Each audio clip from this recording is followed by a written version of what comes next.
All right, folks, I just got this in the mail today. It's a 1980s red shirt Hulk Hogan. Now, these LJN figures, the first of the WWE figure lines, this would go for several $100s if it was in good shape, but you can see he's not looking his best. So we're gonna have to repaint him completely from top to bottom. I'm gonna have to get some color match on the skin to try to match the skin. I'm gonna have to clean him up maybe with a little brush and see what I can do. Now I can do the red and the yellow, shouldn't be too hard. But the color match on the skin and the eyes, fixing those eyes, that's gonna be the hardest part for me. But we're gonna give it our best shot, so stick around, and I think this is gonna be a fun little project. It says Titan Sports is that 1988 on the back, limited. And yeah, this was kind of a popular figure, obviously. And we're gonna see if we can make him look good again. So the first step, I brought him to the sink and I'm giving him a little bit of a bath.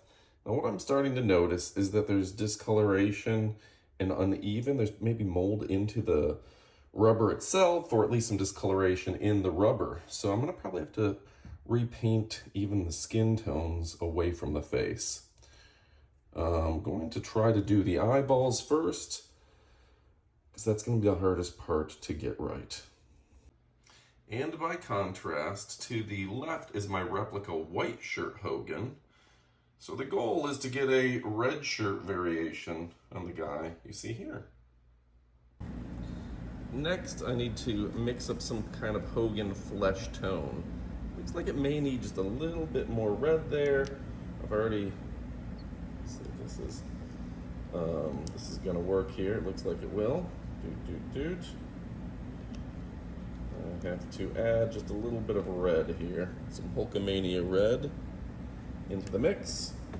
And just adding a little bit at a time, we get closer and closer to the right colors.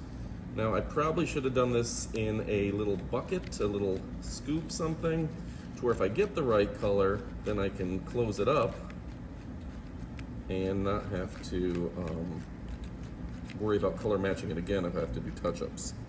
Didn't do it perfectly though. So we're getting a darker red. It's pretty close to this one. And let's see. Not bad. It might be a little too red now. What do you think? Okay, I'll keep mixing and adjusting, but our goal is to get a Hulk Hogan skin color that will work accordingly. All right, so it's gonna need a couple coats. You can see this side isn't done. This side has the first coat on it. Obviously, we're still gonna have to do the mustache and the eyebrows and everything, put a second coat on, but it's starting to get to be the color that we want, as opposed to whatever is going on over here. We also did the eyes, and we're still gonna touch them up a little bit too. All right, so the face is coming along nicely. Still need some eyebrows, a red bandana, some hair, but we're working at the top part first, gonna work our way down. All right, so I've gone over his skin one more time and added just a little bit of orange because I think he was too grayed out. And I think that orange really makes him pop pretty well. So I still gotta work on the Hulkamania, still gotta touch up the face where I've overdrawn a little bit, but you're getting the idea, right?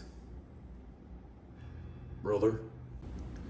All right, so for the Hulkamania, I just took a yellow pen and freehanded it. I think that comes good enough. It's kind of hard to do, honestly. Yuck.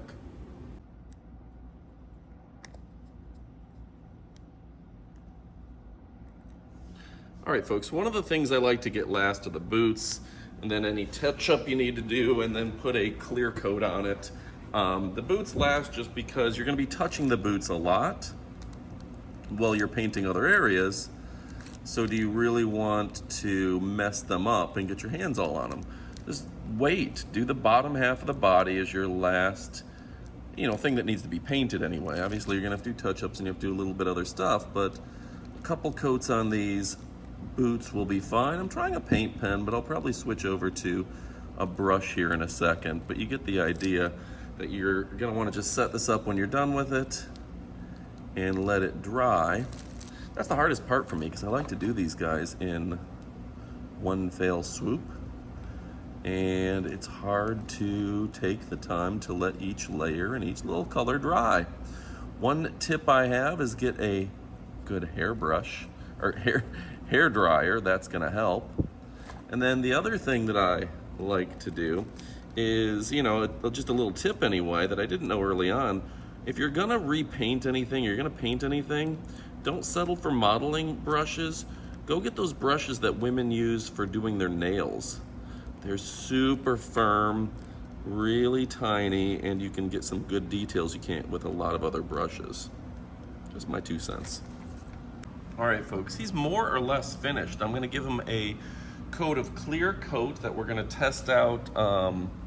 Grab the right thing is the key. Satin clear enamel on him, but I'm gonna test it on a small area to make sure that works.